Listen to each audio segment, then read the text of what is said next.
Our hero is a woman named Melissa Goulet. As a child, she was homeless.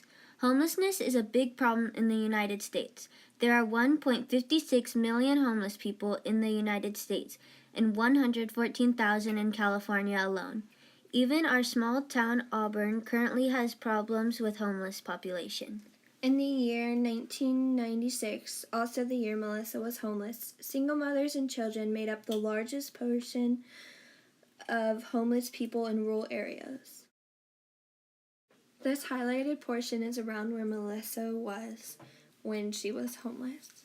Nowadays, she's a successful businesswoman and runs her own boutique that is children's clothing. She is also a mother and has 2 wonderful children and has learned to live her life the best she can. Most instances of abuse are done by family members, and a lot of the cases go unknown or unreported. So the hardest or worst memories is definitely, so my biological dad was very abusive, physically and emotionally, to me and to my mother, and sometimes to my brother and sister. He was on drugs, and he was an alcoholic. 7.2 million children have reports of child abuse. 6.9% of them are psychologically abused.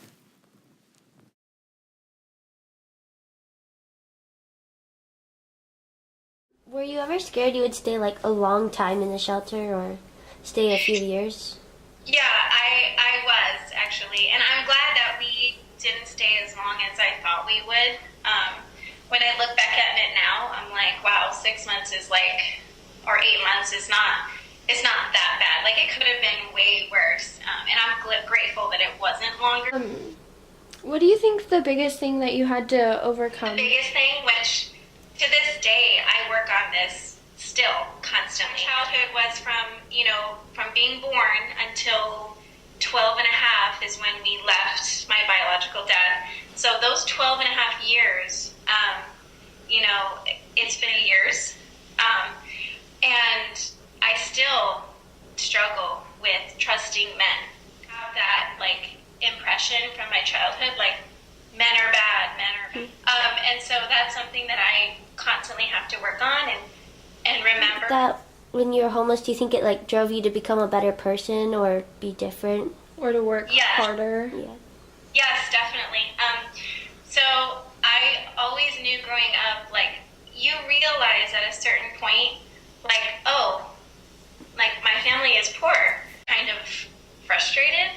And you feel frustrated at your parents because as a child, you have no power over your life. You don't have a way to get a job and earn your own money or anything like that. So you basically are just stuck, right, with whatever your parents, can do.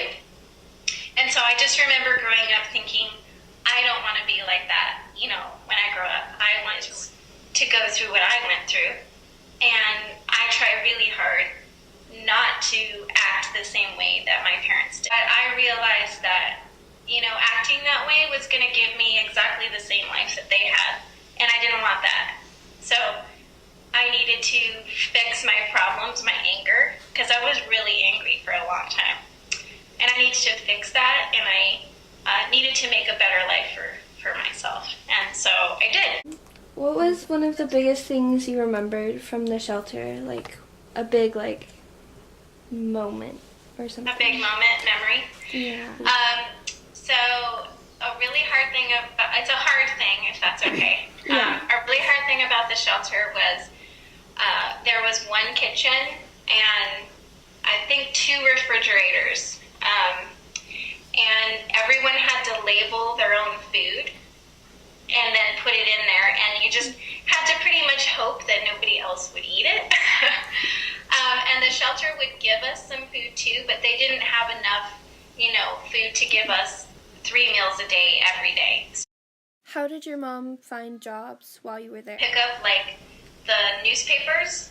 I know you probably don't read newspapers, right? Newspaper, that's so old.